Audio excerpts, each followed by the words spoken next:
everyone, welcome back to Bat Chat. I am Captain Logan. And I'm Steve Baxi.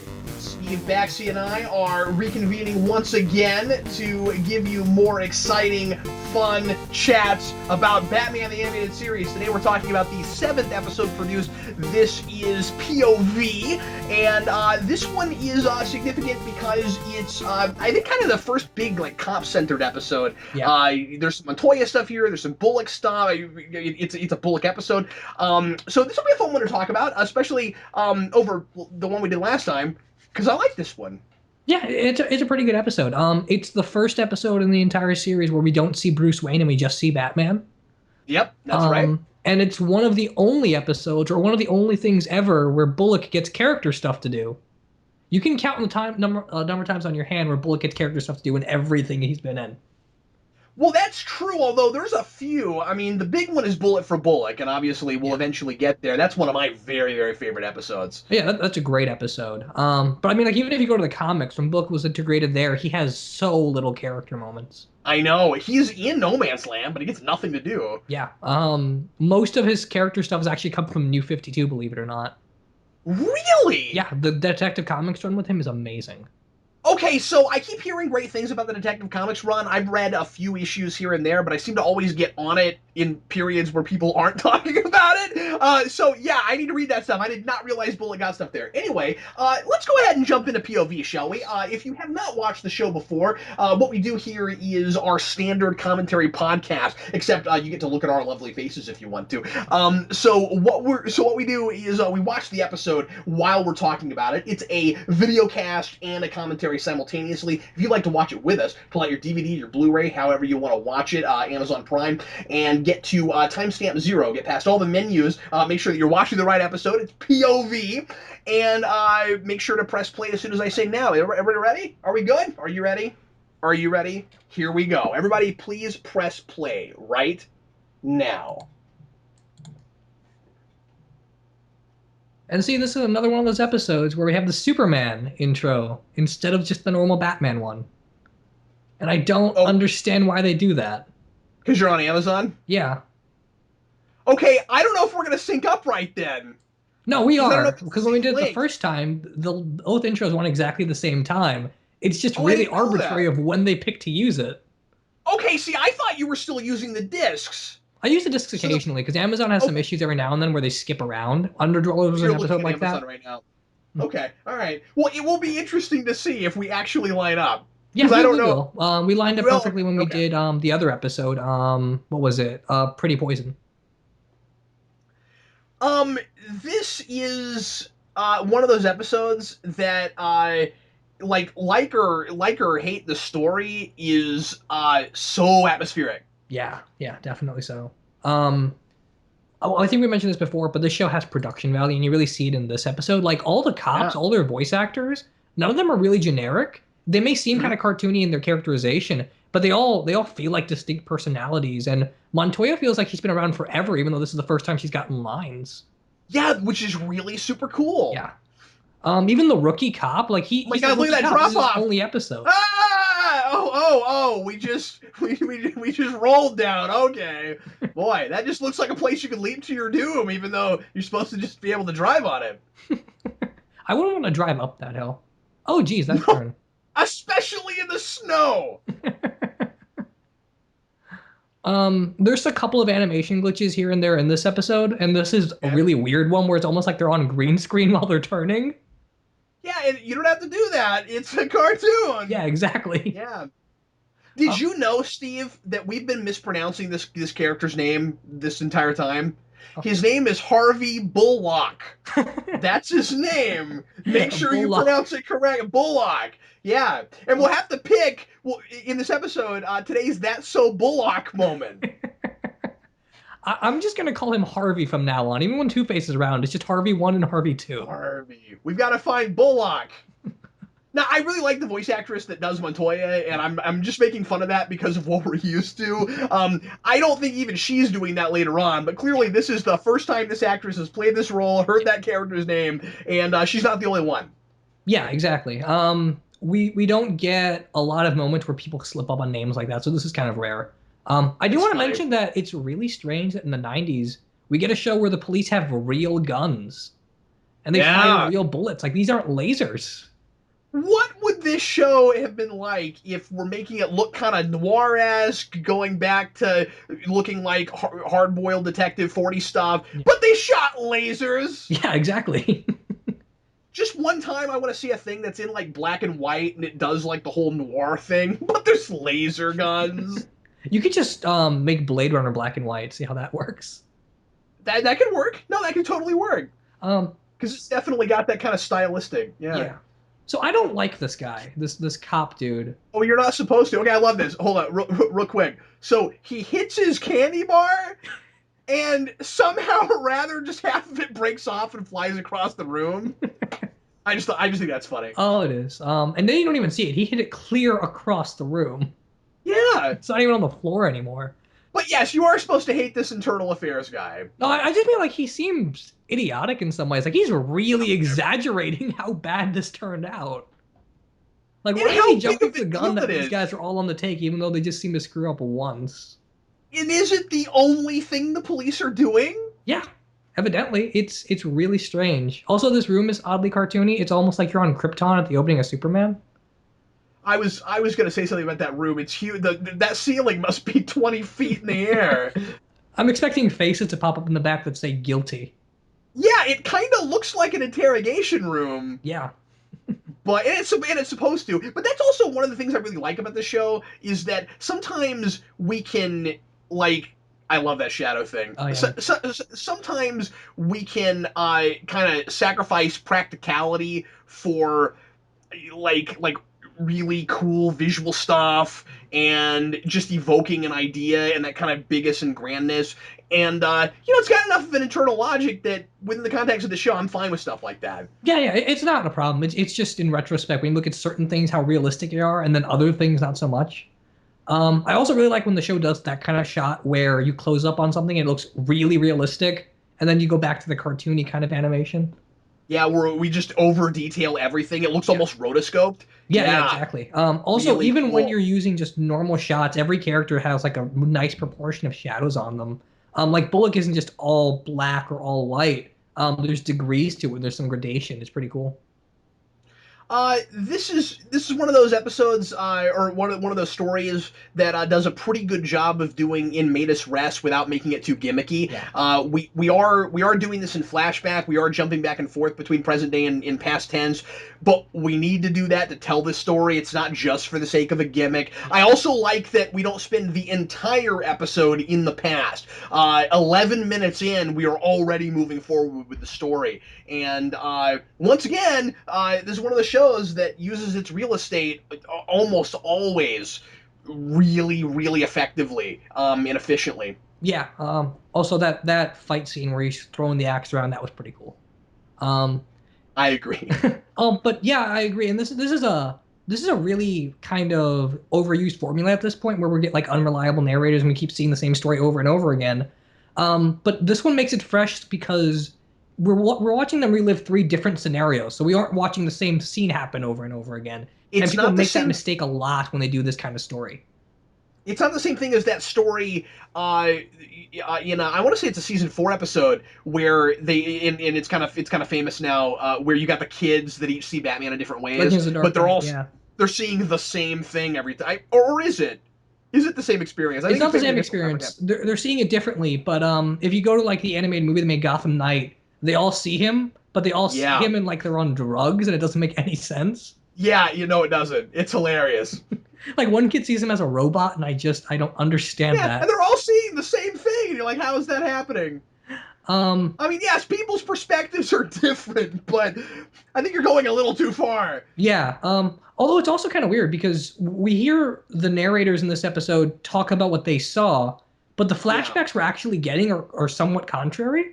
Like when we get to the rookie later on, you'll see him talk about how Batman throwing stars and lasers and stuff, but we actually get almost all of that from Batman's perspective and the gadgets he's using, which is really cool. We aren't making him as mysterious. No, we're not. But that is consistent because all the way through, you're hearing either what the narrator saw or what they want the internal affairs guy, at least in Bullock's case, to think they saw, but we're always seeing exactly what happened. Yeah. And so it's never unreliable from the perspective of the camera. And so I think that starting with Bullock helps us to be sure of that. Yeah, and because Bullock's the only one that straight up lies about certain things. Yeah, and that's the thing I want to talk about because I'm honestly not 100% sure what exactly is going on. The sense I get is that Bullock just went in um, because he saw Batman go in and he doesn't like Batman. That's the sense I get. Why did he go in by himself? Why didn't he wait? From what I thought, what it was is he got impatient, and then Batman followed him in. And then Oh, because okay. Batman's the one kind of saving his butt, he wanted to make it look like he was tougher than that. So he's lying to kind of save his reputation. But then you see that break a little bit at the end when he thanks Montoya. Yeah. And when you've got this guy, when you've got this internal affairs guy coming up with like every crazy thing in the book Yeah. to throw at them and criticize or like claim was the real reason, you'd think that by the end of the day they would actually like come out and just say what actually happened. I think the ending is a bit of a cop out, right? Like Yeah. I don't, no pun intended. I don't entirely buy. Okay, Montoya fixed everything at the end, so everybody gets their badges back. Yeah, it's a little easy That's easy. there. And Kind of this stuff is you one can of get those away episodes with that in a does a kid's lot in cartoon. 22 minutes. It just doesn't work as well as it will later on. Because this is still them getting their bearings in the writing room.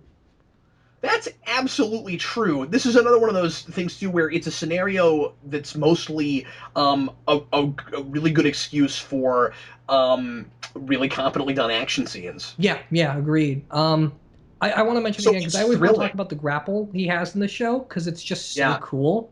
It has electrocution powers. It makes an amazing sound, and they always over detail it whenever we see it. It just yeah. looks amazing. It's my favorite They Batman love grapple. that gadget.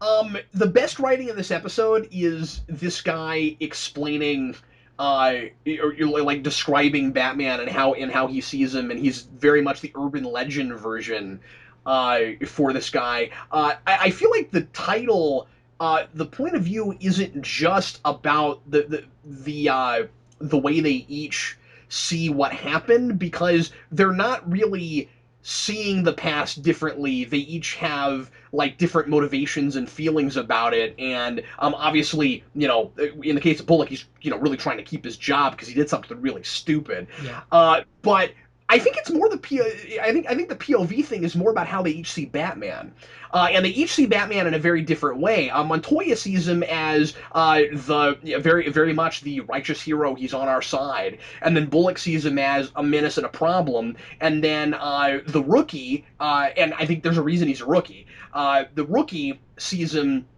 as that urban legend, larger than life, not quite human. Yeah, Like, and we make sure we get a lot of that. Like when we saw just a few scenes earlier when Batman's interrogating that thug, there's tears in his eyes. And we don't. yeah, They mentioned the boss in this episode that's in charge of all this, but we never see his face. And so it's a lot about just Batman's reputation and Batman's perspective. And I think it's important that we got a rookie cop and we got a veteran cop, and then we just got someone in between because Batman seems to have a lasting effect on the city despite how short or how long he's been here, but the mhm. crime waves and the things people deal with are always the same. It's almost like this episode is a 22-minute extension of just the intro of the show. That's a really great way to put it. Yeah, and I'm glad you said that because I couldn't. That's another one of those shots, right, with the Yeah. detail in the face. I'm really glad that you said that because I was sort of getting that same feeling but couldn't articulate it. It's so weird because while we were watching the intro earlier, we didn't actually talk about the intro this time while we were watching it. I almost said that the episode itself reminds me of the intro, but I couldn't put my finger on why. I'm so glad you said that. Yeah, and that's part of why I don't find this one very rewatchable, just because I feel like everything that's being said in this episode is kind of already said there, but it's not redundant so much as it's just reaffirming. Uh, Because Batman needs to do that. I love I love the way the colors and shadows work in this. Yeah. Batman in some places looks almost black and white. It harkens back to 39. But it's also, and I think that there's a couple places where it's even pulling from like trying to look like some comic panels. But it it gets away with that because I mean it's not just being weird and surreal. It's because of the fire, and you put people in weird shadowy places, and then you can do cool stuff with color. Yeah, I mean, like if you just look at the background of this shot right now, and you see how the light changes, and some areas are brighter and darker than others. When you get Gordon in the very background and how much darker his face is, but it gradually turns to light. They're really mindful of lighting, despite the fact that this is a cartoon, and a lot of that just has to be drawn on from experience. Yeah, in real life, that's not how conversations work. That's one of those very cartoony moments where it's like we have to give each person a turn to react to a thing they just heard in order of seating. I also think this guy You is kind of can't dumb do for that. having all three of Wait, these cops no. interrogated at the same time. Like, what does that accomplish? The conceit of the format of the episode, I guess. Yeah, but I mean, just for his job's sake, it just seems weird. No, I agree with you. Wow, look at that. And then like we've got a spotlight all the way around it. Yeah. Also, I love the design of the badges. There's some nice detail there. This is something I don't like. Doc. How hard is that to figure out? Really? Well, although I will say that like the first time I heard it, the guy said doc. I thought of a doctor instead of the doc. Oh, okay. Well, I mean, my first reaction was literally docs. Like he said, doc. There's But transport it's vehicles. Where else would they but it's go? because two things, Steve. First of all, it's because it's with a name. She heard Doc and she heard Hathcock, and that sounds like a person's name. She doesn't know what it is right away. Secondly, they don't have Google. Okay, fair enough. Because the first thing you would do is you'd go, okay, I'll just write Halfcock and see what in the world it is. And then immediately it would pop up Halfcock Shipping Company, and then you'd be like, oh, it's the doc. I get it. Now I'm with you. It's not brilliant detective work by any stretch of the imagination. But when you're a kid, you're probably like, wow, Montoya, you're smart. Like, I'm just saying, within the context of this, that's supposed to demonstrate that she's intelligent, that she's good at her job. I think it works okay. Yeah, it's not terrible or anything. It's one of those things that makes this episode harder to go back and rewatch because you get certain moments like that I that think are it's just fine. weirdly cartoony. I think that's fine. Weirdly cartoony is going down the line of reactions. There's this thing that I find unintentionally hilarious where Batman's like, I've just been hanging here waiting to find out who your boss is, and they do this shot of the giant claw.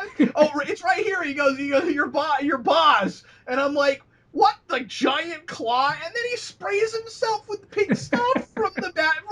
Okay, so that's very 60s Batman. Like, we gotta Yeah. be. This guy is smarter than most, whoever he is, because he actually fought to take off Batman's utility belt. That's inconsistent. We don't always remember to do that, not here or in the 60s. But also, right. What was the pink stuff? Is it bubblegum spray? What is it? I don't know where he would use that. Yeah. These guys, these henchmen guys, all look like Dick Tracy villains to me. Yeah, they do. And it helps because they seem to be really weirdly color coded. Like the other guy had a big teal suit, which is almost something Two-Face would wear. Right, and then this guy has a pink face. Yeah, exactly. Again, with realistic guns, some more realistic fighting. Yep. It's really cool how they pay attention to that kind of sort of details. Now here's my question about Montoya. I gotta say this here. By the way, people in the show are strong enough to just break rope with their wrists. And if you think, oh well, it's Batman, he's trained for that. A little bit later, a guy's gonna do it with wood. Yes. So anyway, what was I gonna say? Montoya. Okay, that's just creepy. Yes, I don't know. Like, that should be Clock King. Anyway, so maybe it is Clock. It's probably not Clock King. So, do well, they in the air date order, the very next episode is Clock King. So. I know in the air date, yeah. But it was just the monocle. I'm like, it ought to be Clock King. So, but I think that about most things. It's cool. Montoya shows up very conveniently right as Batman is about to get away. He doesn't need her to help him escape. I would argue that he doesn't need her at all. No, not really. But a lot of why they do that is just for that thematic sake of showing what Montoya and Batman's relationship is and what Batman is to certain people, because we don't get a Yeah. lot with those two together aside from that couple minute sequence where Batman essentially loses and gets piled on by firewood. So it's a weird conceit, but I think it works with the idea they're going with. And again, grapnel is just awesome. It's awesome, and it's whatever length you want it to be in a Yes. scene.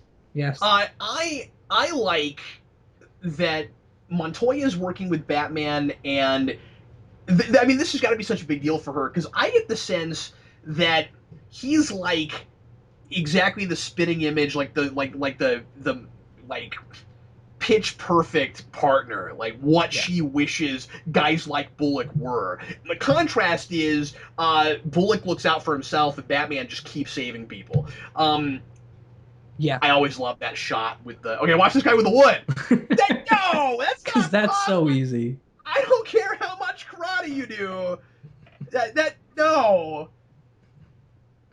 Part of the Somebody scene is just also won where the they use the claw Danny machine. Elfman music instead of just the Yeah. Shirley Walker. I was gonna make that very same point. Oh, okay, sorry. Oh no, that's okay. You can make good points too. I just saying that was a point that I wanted to make. No, I love that. I wish they did more of that in this. And some people can't tell the distinction. Go, that always cracked me up. The guy in the wood, it's like the plank pops up, ah! and then he falls too. It's such a great beat. Now Almost that's Looney cartoon Tunes in stuff, that regard. but that's cartoon stuff that I can totally get behind. What I love about it is that it is a Warner Brothers cartoon, right? Yeah. Like they find that balance where they can do the silly, hilarious. I wonder what Warnham. I wonder if that's a thing. Warnham. Sure. We should look that up. I wonder if that's a thing. But I love how because here's the thing. This show is scored like a Warner Brothers cartoon. Yeah. Like yeah, right. the score is written. By the water doesn't work like that. The score the score is written to go along with the action and to emphasize certain beats and certain gags, be they action gags or comedic gags, right? So I love those kind of humorous beats. There it is. Yep. There it is. Oh, it's fantastic. And just the shot there with Batman close up. If you think that the Danny Elfman theme and the Shirley Walker theme are exactly the same, go back and listen to the '89 soundtrack. They are quite different. Obviously, what Shirley Walker did with it is kind of a revamp. It's that song, but it's retooled for the series. I love they were allowed to do that. I wish they did more of it, man. It's and it's my when favorite, they start using that music as just bass pieces to get other characters' themes out, it works so much better. Like when we get later down the line, much later when we get Nightwing's theme, that's such a good theme song. Also, I meant to mention about score that there are a couple of places in here that there's one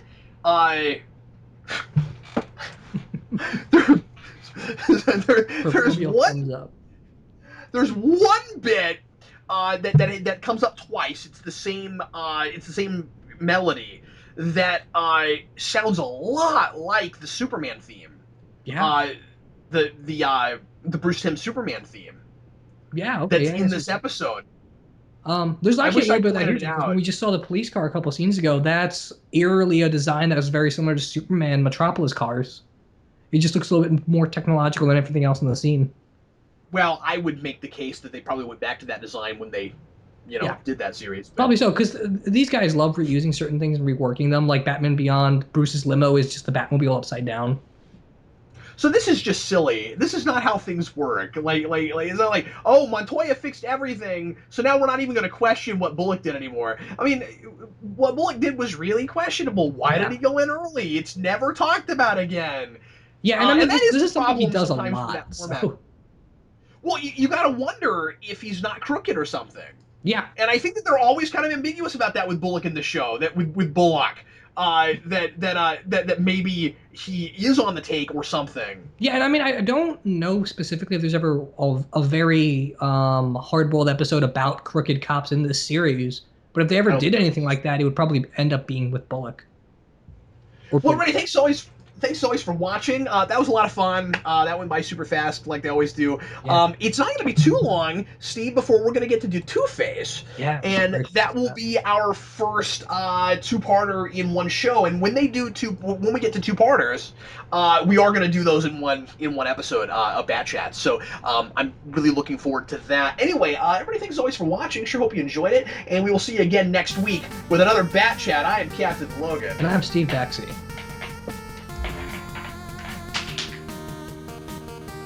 Somebody playing marbles? What?